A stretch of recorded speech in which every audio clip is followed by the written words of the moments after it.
or do the electronic meeting motion.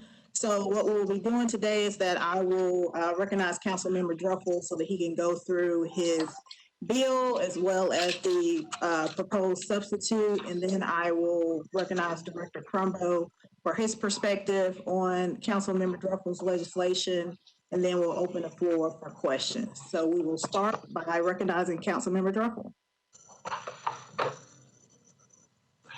Thanks, Sarah.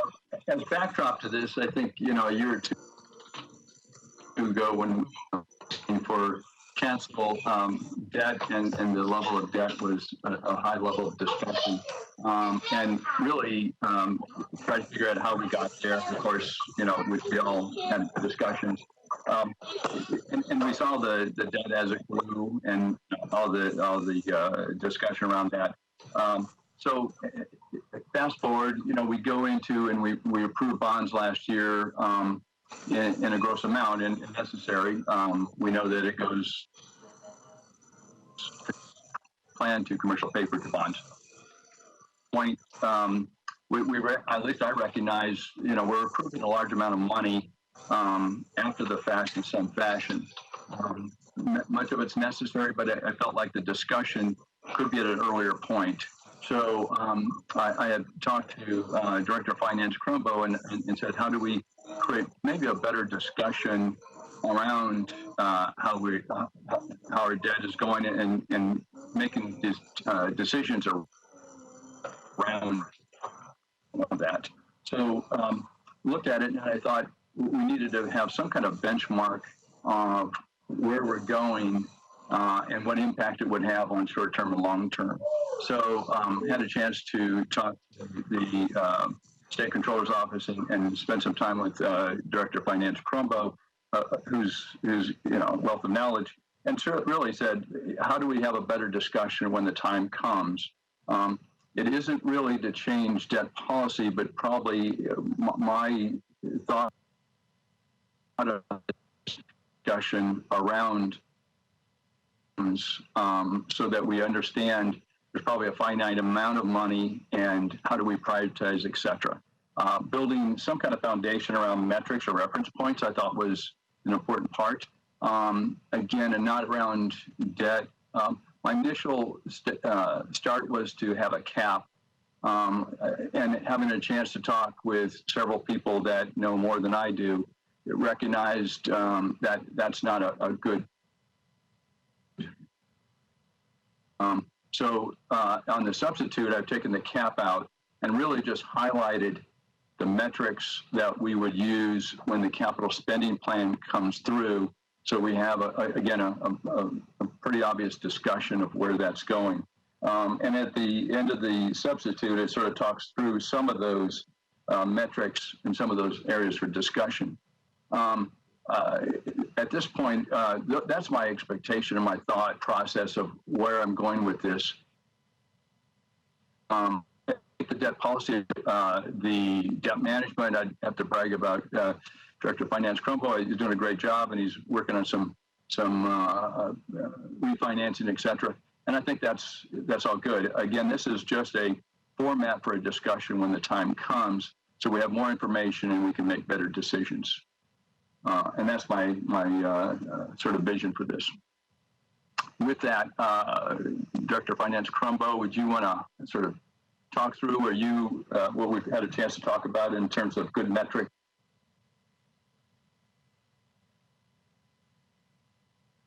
Carrying through.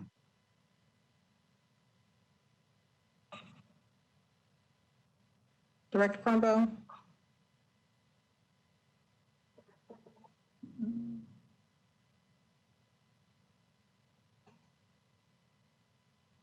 How about that?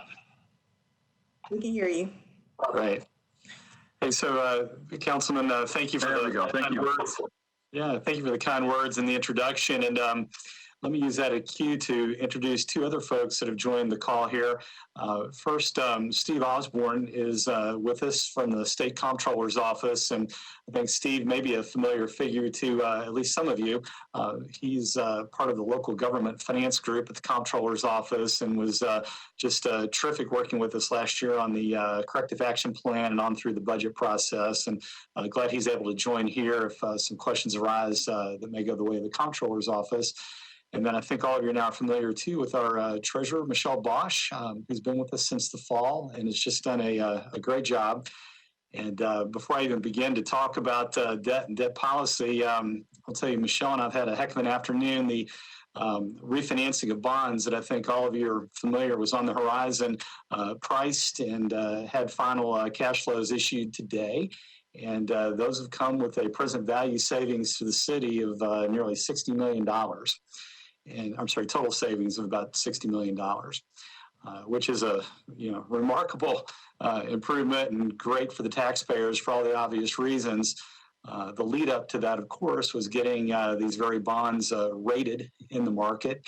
And the Metro government has found its way now after tax increases and pandemics and all the things that have made the last 12 to 14 months so turbulent. Has found its way into sound financial footing and is recognized by the rating agencies as a investment grade rating, AA, as well as very stable in its outlook. And so that doesn't mean we don't have problems. We certainly have those. Those haven't gone away. But just delighted to tell you, the council, have had such a big hand in managing through this that it's really paying off well. And so as we, move from that transaction and then on into the business of really two budgets that are in front of us. And the reason I say that is we've got a capital spending plan that'll be deliberated here over the next couple months. And then as we get into the springtime, of course, we'll move to the operating budget. And I think all of you are aware there's some rules that we have here against deliberating, capital and operations at the same time. And so the focus of this meeting really is Councilman Druffel's laid out is some legislation that he'd like to bring forward. And frankly, if it stays the way that it is here, I'd be very supportive of, which would say with respect to capital spending plans that in addition to putting a plan forward from a mayor's office to a council, that whoever is the finance director at that time, and right now that obviously is me, will take a extra step and really a cue from the debt policy and provide to the council what the real impact of that CSP would be on the Metro government. And I agree with the councilman and the comptroller's office and others that, our debt policy that we have today is fine. I know Councilman Mendez is on the call and had a big hand in shaping that a few years ago. And my predecessor, Talia, was involved at the time. And I think it's a great policy. And Michelle's recently expressed an opinion to you about that. But in that policy, in the first few pages, it does talk about a capital spending plan and things that should be taken into consideration when we evaluate it. And just bluntly put, what those come down to is looking at if we have a capital spending plan and eventually draw capital for it, it eventually becomes, a bond. That's how our process works here, from CSP to commercial paper and then on into a bond. We need to be thinking about ultimately what is the debt service on that bond, given some reasonable assumptions over time, and what does that do to the operating budget. And so we can easily compute that under various scenarios. Likewise, that debt service is part of our general expenses, general costs of budgeting every year. And we can tell you, what the incremental impact of that would be, as well as the total impact on the portfolio. And then there's three other metrics that get to be important. One is what percentage of our total taxable property value is that for the county? And so just roughly put there, taking the debt service and dividing it by the total value that the assessor would place on the county's properties. And then on a per capita basis, what is this in terms of dollars and cents per capita, as well as a percent of the income that we have here in Davidson County.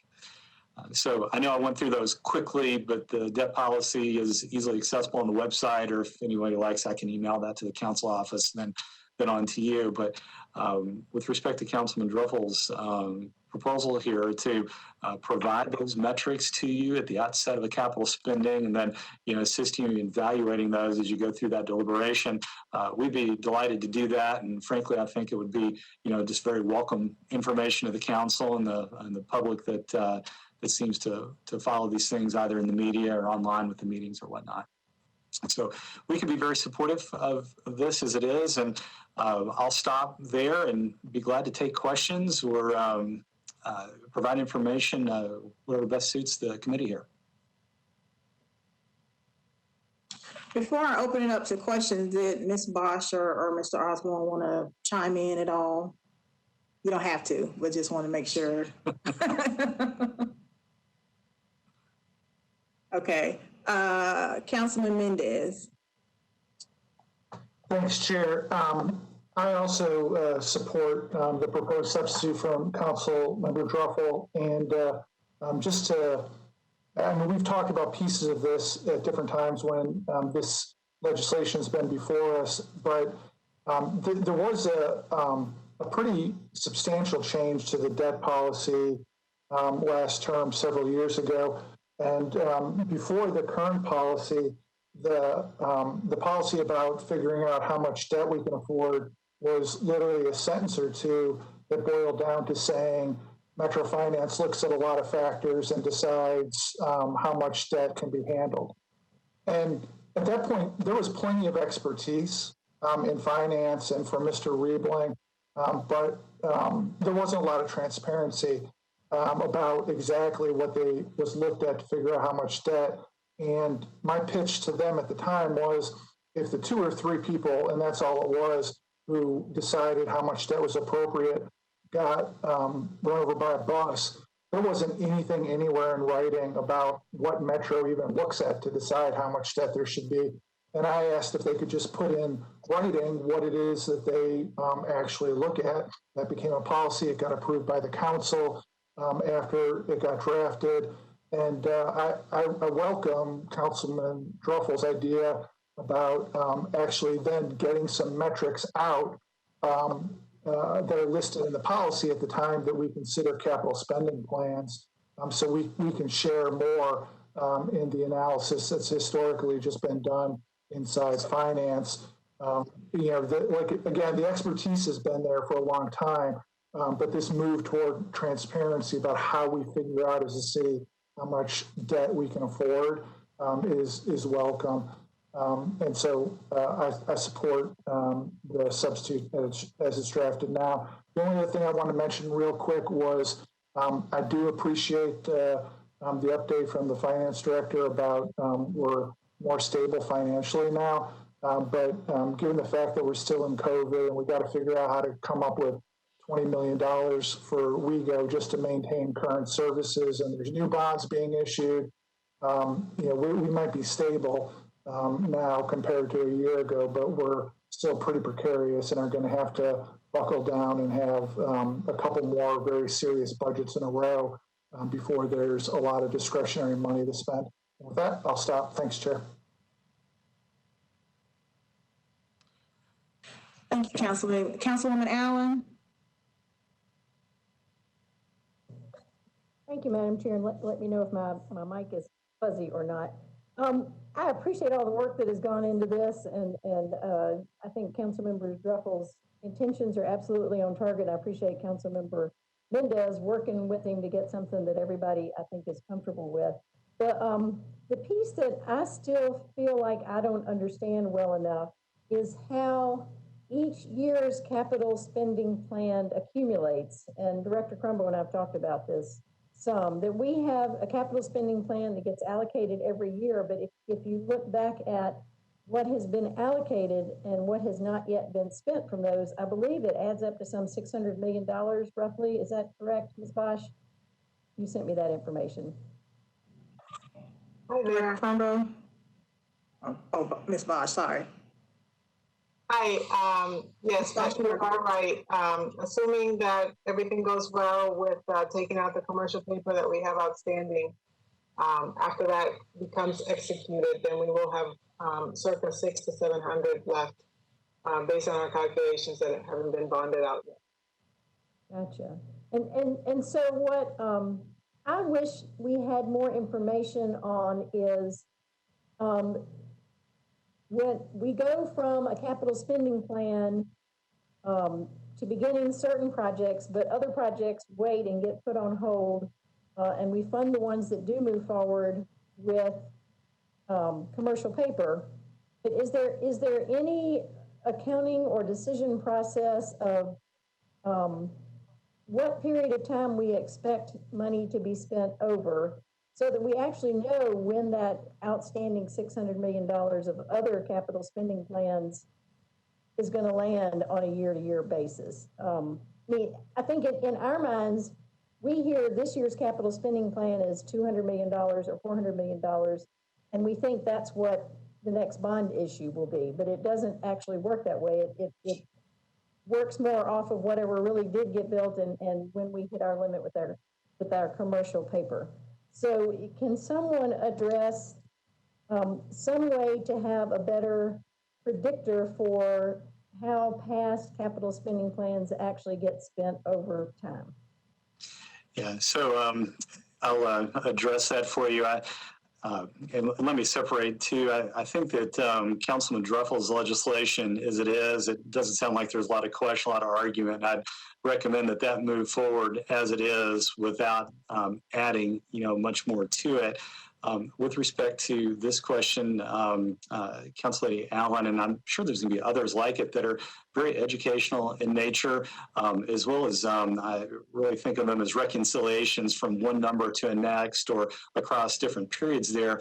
A few things that may provide some relief. And one is, I think we could do either a separate presentation or perhaps even record a bit of an educational video for you and others with ONWIC, so that we can show you what it looks like to watch a capital spending plan be approved by the council, and then how that money is actually turned from, that hope, if you will, that budget into commercial paper and then bonded later. And I really wish it were as simple as explaining that on one chart and tying all the numbers together, but it is inherently messy. And what I mean by that is that the capital spending plan that you have coming up that the mayor will propose, and I haven't seen that yet myself, but it will have a number of items in it, for example, about transportation. And those projects, will be planned and then may not launch for a year, 2 years, or even further away. And so as they're launched and money needs to be expended for them, what will happen is we will issue some commercial paper. And for those that are unfamiliar with commercial paper, it's a lot like drawing on the line of credit at your home. It's a line of credit, you can get the dollars and you can build something with it. And eventually it's probably going to get converted to your mortgage. Or in this case, we may eventually convert it into a bond. But the factors that go into that, as you can tell already, are the timing. Is when that would happen to spend the money. The timing of when we would collect it all and then turn it into bonds could be really a long time from now. And so in finance, we do keep some schedules and reconciliations that will provide some of those metrics, but it frankly does take some diligence and some study to really look at those and get into details. The way that I like to do it for myself is just to take a specific project from a point in time and trace it and say, where is it? If we've done a commercial paper conversion to bonds some period, I have confidence that that one has already been bonded, and then there might be some balance remaining. And then, of course, caught up in that are some projects that have pretty distinct starts and stops and maybe some gaps, between them. So I wish I could make that easier, but it's just inherently messy. And I think Council had even shared with you on the phone at one point, when I charted for myself, it's like that old cartoon that taught us all how legislation works, where it's the bill on Capitol Hill, and it follows this long period of time here. So we'd be glad as we go, whether it's in this cycle or just, at various points to the council, information that's in our hands that ties those things together and answers those questions as best we can. We're glad to do that. Great, thank you. Appreciate it. Yeah, you're welcome. I agree that we don't need to introduce that into this bill, but before we approve our next capital spending plan, I would love to see on paper what else is hanging out there and when we think it's coming through, and again, how that translates into the actual debt service that's going to get added to our operating budget at some time in the next year. Yeah, So, it's a very, very valid question, and I wish the answers would be easier. And I think something hasn't come up here, but it's always been on my mind, is that some of you that are on the council now that weren't here when a capital spending plan a few years ago was initiated are still living with the tails of that. As ones that you initiate now will have tails into the future, and that's really hard, I'm sure, to keep in mind, particularly things are particular to one of your districts or what have you. Thank you. Yeah, you're welcome. Councilman Mendez, I still see your hand up. Is that old or new? I was going to make a point just following up on Councilmember Allen's point. I guess it's a question for Director Crumbo. So I get the inherent messiness. There might be something on a capital spending plan that's sidewalks that happens, in a year, 18 months, and there might be something else that's a $50 million building that the money doesn't even all get spent for 3-4 years in the future. And then I know there's some examples in the past of things that just never got built, like the bridge, the Gulch Bridge was an approved capital spending plan and then never happened. And so if you approve a $50 million building, the actual bonding for that might be spread across a couple different bond issuances. That you might put some money on a commercial paper now that gets bonded in 18 months, and you might spend the last of the money a few years down the road that goes on some other bond issuance. I get that. For purposes of debt policy, though, my understanding is that in finance, y'all are keeping your eyes on how much is approved in previous capital spending plans, but not yet spent, and that goes in into the calculations of what can be afforded. Am I right about that? Yes, you're correct. And the kind of the index, if you will, that I think is important is to recognize that once something's gone through, even in part of its progress payments, it may have been converted to bonds, and we can see what the debt service is every year. And then as we look in this example, for a new capital spending plan coming up, if we just presume that all of it eventually makes its way to bonds based on, some reasonable view of interest rates and time period, then you get a common way to measure as to how much eventually will become bonds and eventually come out of the operating budget. And of course, if you presume that it's all converted to bonds when it's passed, then you get the highest amount that you're going to pay for that. And so anything less than that's important. What's tricky and difficult and so forth that you mentioned is the affordability, meaning what is that unspent balance that still may be needed to finish a project, and what will our financial position be in the future in order to finish it? And we've seen that just on, our watch here in the last year where, as the pandemic's hit, and as you so wisely said, we're stable, but, it's not a perfect world here. We've had to slow down the capital spending. Projects that we'd like to finish or even start anew, we've had to hold on. And so that worsens, if you will, the delay and makes looking a new CSP all the more challenging. And so what we can do is provide you with a list of what the projects are that we believe are, approved and maybe not yet started, or some indication of where we see them in progress now. I appreciate that.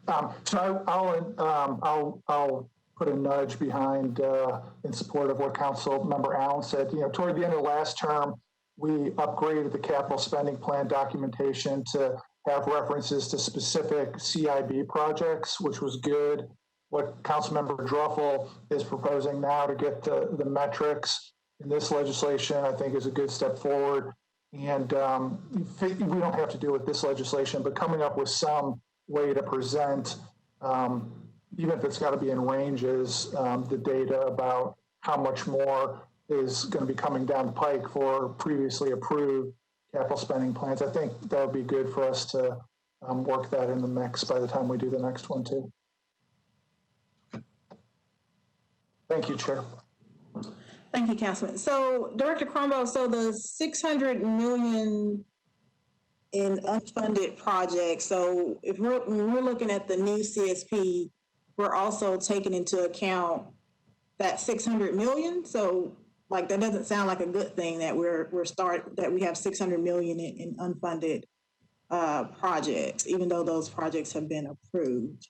Help me with that. Yeah, so I think we'll have to rationalize, if you will, all of the projects when a new CSP comes forward here. So all the things that we've been talking about, I'll spare you a repeat, but I think going back to Council Lady Allen's first question here, seeing the list of things that are unfunded today, things that would be proposed, how those rationalize one to the other, you'll have a number bigger than you have commercial paper for, perhaps funding for now. Right. And so we'll need to think about, wow, if something never got off the ground, do we want to revisit that?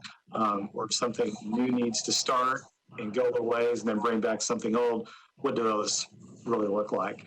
And I know this isn't the place to roll out big schedules and examples, but Right. I think providing you a list of all those and going through that rationalization process will really be important. Because I would think that will be important for the council to do, because we have 600 million in unfunded projects. We have, is it 300 million in commercial paper? Is that the credit line? Is that wrong? Yeah, so the commercial paper line will be close to 700 million. 700, sorry. Okay. Right, and I want to give you just some rough numbers here. So the way that works is the commercial paper has a limit to it, and so we'll draw on that up, somewhere close to the limit, and then say, okay, to continue projects in the future and to use that short-term borrowing, we need to now create some availability. And it's at that point that we will convert commercial paper into bonds. But until that accumulates, right, and then we see what the market conditions are, what the future draws are going to be, we don't know exactly when we're going to do that. And again, that lends to the messiness, but it's the smart thing to do from a financial standpoint. All right. And so give you a little preview of what's coming. Here in this next month of February, we will refresh the commercial paper program. So we'll have brand new availability on it, but then the whole program itself will expire this summer. It'll actually expire at the end of June. And so at that point, we have to go back into the market and renew the whole program, which today, rests with one of the big investment banks. And so to Councilman Mendez's point earlier, we can't take our eye off of the financial stewardship that it takes to stay stable, or we won't find, other banks really willing to lend us money and refresh that program at the time. So we need to be, I think, feeling like we've done a good job bringing it to a stable point here, but forever vigilant to keep it there. So I'm trying to put this in layman's terms. So when you have a credit card, it never looks good for your credit card to be maxed out. Is it okay for the city, if we refreshed our commercial paper to the 700 million, if we use that entire amount for past projects and new projects, would that reflect poorly on the city's credit rating? Yeah, so the more debt that we take on, of course, the more risk that you would have with your credit rating if all else stays the same. Here, you'll have opportunities to look at each of these projects and say, do we want to add that? And incrementally, is that really going to affect our credit rating? What we know today is that the market seems to like the way that we're doing business. They've shown that to us just this afternoon, the way they've priced us. And so I don't see that using this next round of commercial paper is really going to change our credit rating. I think the market's expecting us to, continue to maintain our infrastructure and address, being a growing, thriving city. I think to the extent we would really bump those levels up without either increasing taxes or cutting expenses or doing something else to maintain our financial position, then it'll be a problem. But right now, as long as things stay as stable as they are and we take steps to keep it that way, I think we'll be in pretty good shape. Councilman Mendez, your hand went back up. Thanks. I was going to make a suggestion because I think it'll be you, Chair, working with Finance to figure out what the data looks like for the unspent but already approved capital spending plan. And I think the philosophy built into the previous beefing up of the capital spending plan documentation is to understand as a council that finance doesn't have a perfect crystal ball, and that what happens 2 or 3 years in the future may be different than their best guess today, and that we should allow room for the flexibility in exchange for getting transparency on their best thinking today. And I think if you're going to work with them to come up with some presentation, it has to be the current capital spending plan, whatever's coming next, and some best guess, good faith estimate of what years that will be spent over, like actually spent over, and the same sort of data for the unspent projects. Because clearly they've got some calculus on that internally at finance, even if it's estimates, because to your point, if you just free up the commercial paper and then immediately spend 600 some thousand, then it's burned already. But that's not going to happen. The 600 million of previously approved things are going to be spread out over some amount of time. And I think finance will want a good, hearty understanding that if they give us anything like that shows projected spending over time, that they'll want a big fat asterisk hung on it that it's a best guess as of today, and it might end up being wrong. And I think that trade-off is one that we should be willing to do, give them that flexibility to be wrong, while with the understanding of that we are getting a best guess today, so we can have visibility into the decision-making process. Yeah, I think that's right. And Councilman, I like the way you said that there with the visibility. We've heard the word transparency mentioned here a few times, and I hope that what we mean by that is really transparency to the thinking of finance that Councilman was describing and what we're doing there, as opposed to anytime we use that word with respect to our financial statements or things that our investors have relied upon.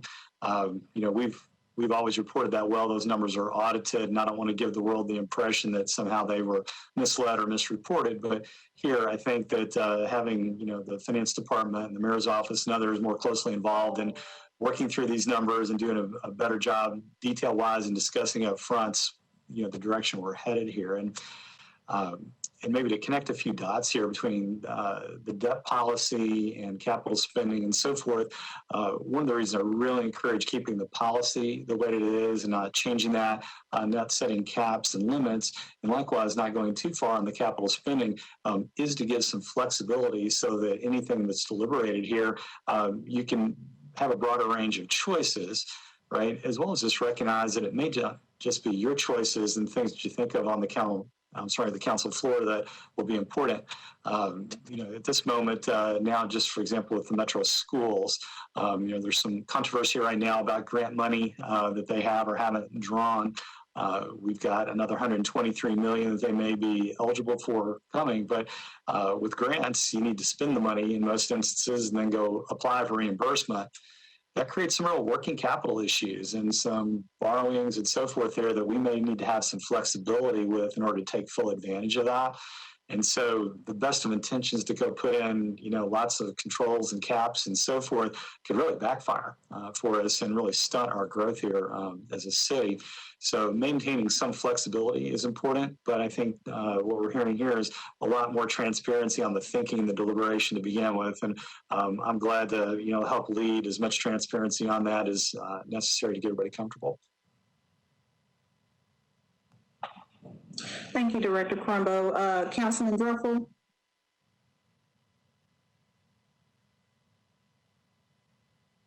Yeah, just a quick comment. I appreciate everybody's input. One of the comments Councilman Mendez mentioned is a forecast, and within our metric, I think that's absolutely right. Is to the best of the Director of Finance's ability to forecast the payments, and so one of our metrics is amounts for the next 5 years, if known. Clearly, that's a difficult thing to sometimes get across, but a good forecast around that adds value to understanding the next few budget cycles and the impact we have on that. And the term transparency I know is used and not used, but I think in some ways it's really knowledge of the system. It's not so much as transparent, although that's important, as Councilman Mendez says. I think a lot of people, and to understand how this all works, this just creates a little bit more open book to understand it for many, whether it's constituents or others. So, to me, it's a combination of just really increasing the knowledge base of what we're doing. Thank you. Yeah, and I'll put an exclamation point there. When we first started talking about debt policy, it's been a number of months ago, we, bumped into what that really means deeply in our documents for bonds and so forth. And I see Tom Edelman has joined here, and I think all of you are aware Tom's now leading OMB, but he was our treasurer for a very long time. And when this discussion was coming to crescendo some time ago, he said, Kevin, you need to make sure that we all realize here that we can't have debt unless we have spending. And so really encourage, the focus on that spending component. And I think, Councilman, your legislation really puts the emphasis there at the root of this. And then, as I mentioned earlier, it leaves us a lot of flexibility to make sure that we don't miss opportunities like I just mentioned with schools. And I know there's other places of transportation where we'll be eligible for grants and whatnot. We're going to want to be flexible as a local government here. And in fact, as a local government, let me tell you, we're not the only ones in the country for sure that have these discussions and that use commercial paper and use all these tools and techniques. It's across the country, and ours right now is the opportunity to lose. Frankly, now that we are in a stable place, and I think that if we take good advantage of that opportunity and pass legislation like this and just do the responsible thing to look at our spending, we'll be in a really good place for a long time to come.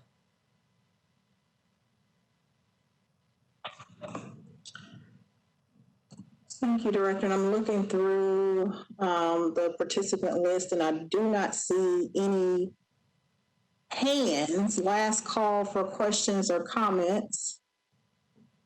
Going once, going twice. So, Director Cromwell, I will definitely be meeting with you so that we can go over how best to present that information regarding past projects and how we fund them going forward, so that we can put together some type of educational presentation for committee members and maybe even the council as a whole, because I think that's very important going into not only this upcoming CSP, but there'll be another one, so that council members as well as the public understand the decision making that goes into that process and how we spend our money as a city. Sure. I'm glad to do that. And I'll just say in advance, I'll probably bring some resources to that process that will include folks in my department that have been with Metro a good long while and know those details. They'll be familiar players to all of you. Some other thinking, I know Kristen Wilson in the mayor's office has just done a tremendous amount of work trying to encapsulate the mayor's priorities. She too has been very anxious to do some of this reconciliation. And so you can expect to see her and a few others. And my hope is you'll have plenty of resources here. We'll be able to answer all your questions and do that in a really good organized format and provide a lot of respect of what's been done in the past that, is now coming forward here. Thank you for that. And last call for questions, comments. Since there are none, the meeting is adjourned. Thank you. Thank you.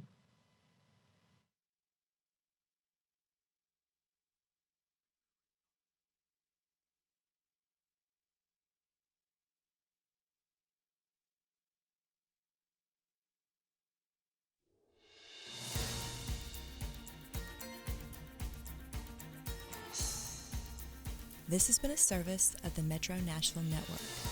If you would like to see this presentation again, or for more information about this and other programs, visit nashville.gov.